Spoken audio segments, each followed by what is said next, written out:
Okay guys, fair warning, my camera bites the dust in this video, so the first 8 or 9 minutes of it are all of the footage that I got for this week. I apologize. I did find some bottles, but guess what? When I thought my camera was working, it was not, and I think it was after I plunged it in the water.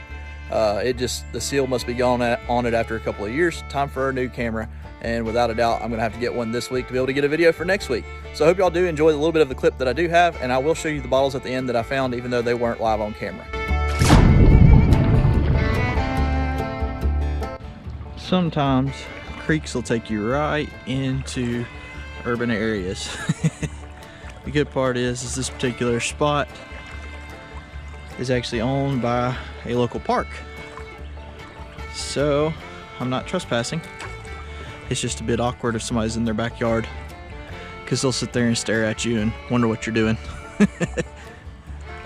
But when you got grabbers, a lot of times people think that you may even be a park worker that's just cleaning up. So it's not necessarily a bad thing. This water is crystal clear here, and it's notorious for producing bottles that are actually pretty clean, because it's got like a gravelly bottom.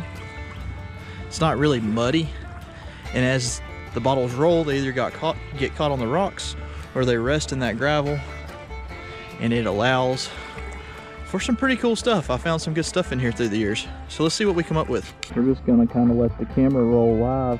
There's a bass right there in front of me. I doubt y'all could see him. I've got polarized glasses on. He's a good sized fish.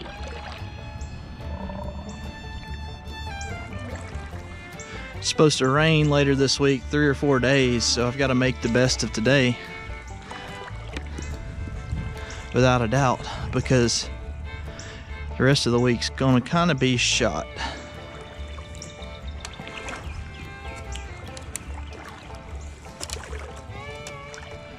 I don't see anything hiding over there. I'm a fan of these bushes that overhang the creek. A lot of people that are local creek walkers are a little bit scared to get underneath of them because of snakes, but I'm generally not scared of snakes. They usually leave you alone. Every now and then you may have an aggressive one, but it's fairly rare. I'm more worried about spiders and snapping turtles than anything.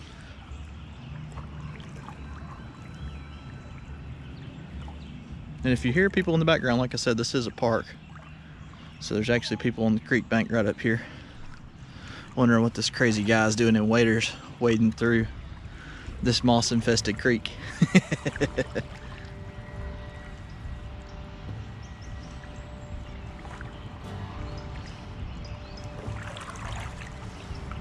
I've had a really good couple of weeks though. The last couple of videos, if you haven't seen them, be sure you go back and check those out.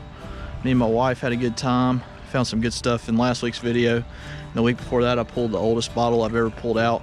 A lot of people have asked that I keep them up to date on what I've figured out about that stone ginger beer that I found. And to be honest, I haven't even had time to look it up. It's been pretty hectic. I don't know about everybody else, but it seems like in the springtime, life speeds up and there's a whole lot going on.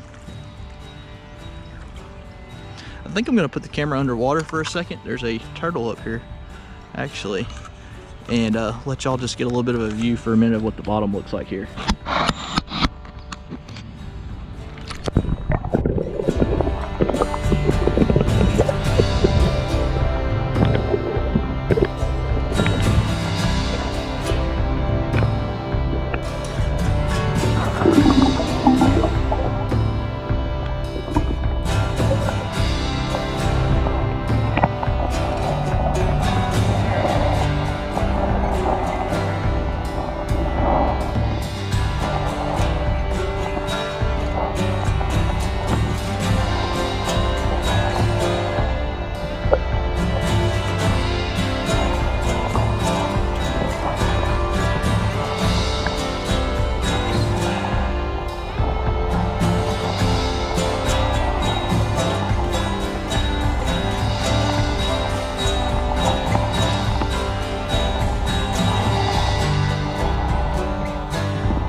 hope y'all can hear me.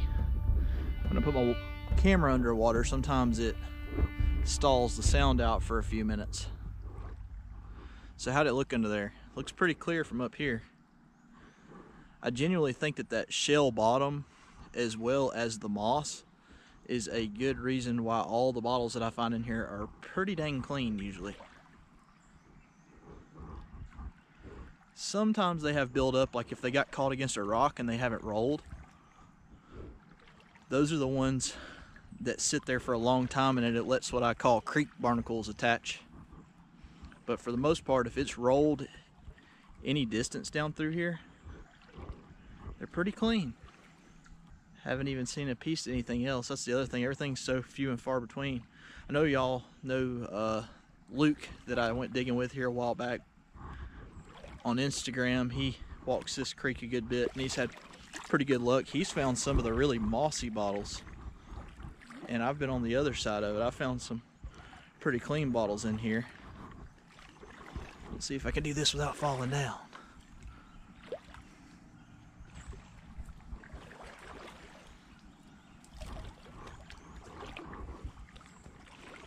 But there was actually an old mill site probably about a half a mile up the creek, and that's where we think the majority of the bottles come from, is from that mill site. And through the years and the many floods that we've had, stuff just kind of makes its way downstream further and further. Now, a lot of people wondered, why is there so much trash in the creek? And in all honesty, there's multiple reasons. Boy, it's moving pretty fast right here. One of which was people just were nonchalant and threw all their trash in the creek back then and really didn't care about conservation or anything like that, sadly. The other thing that I rarely talk about is storm deposits. And Alabama is one of the #1 places for tornadoes in the US. Well, that kind of looked like a bottle, but it wasn't. Tornadoes come through here and they will tear the town up. I'm talking about in different areas. Leaf looked like an arrowhead. No joking matter though with the tornado side. We had one go through that's pretty close to one of the other creeks that I walk, and a lot of people lost their lives here just a few weeks ago. I think that it was kind of trumped by the record-setting cold weather that was going on, so it didn't make like big news headlines or anything like that. But if we swap creeks here in just a little while, I will go and show y'all where that tornado went through. And the crazy part about that is tornadoes have been happening for a very, very long time. But back in 2011, we had like a record-breaking tornado season here in Alabama. And during that time, there was people that lost their homes, and pieces of their mail and personal items like pictures got sucked up by the tornado. And after they were sucked up, they were dropped over 2 counties away. I think they said it was like 80 or 90 miles before the mail and the pictures from one house landed in a completely different county, different part of the state. So trash just gets scattered everywhere. Looks like somebody dropped the grabbers over here. Look at this. Let's go get them. Maybe this was another creek walker. What do y'all think?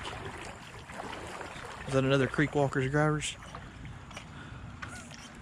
Found a dinosaur in the creek. How about that? How many people can say that? I think my daughter will probably like those. She'll play with that without a doubt. She's a big Jurassic Park fan. I was too when I was younger. I think that's probably was what I wanted to be when you're a kid scenario, was I wanted to be an archaeologist digging up dinosaur bones, and somehow that turned into digging up bottles. Isn't that how life works? So it was a slow week, guys. I apologize. The rain has kept me out of the creeks on my lunch breaks, and it has really been kind of tough this week with my camera breaking to do stuff with my cell phone while it is raining, because the last thing I want to do is have to buy a new cell phone and a new camera. That being said, I did pull out this soda water off camera. This one is from Jasper, Alabama. I don't know if I'm gonna be able to turn that into a drinking glass or not. I probably can have it cut right up there. If so, I'll let y'all know and let y'all see that. You'll see it in the eBay store eventually if I can do that. I did find this one over here, which is pretty cool. This is a Dr. Burnett Standard Flavoring Extract. Pretty common bottle, but it's whole, it's complete, and it was the only full bottle of the day. So I'll take it. And I did get a cream jar that was laying right on the bank.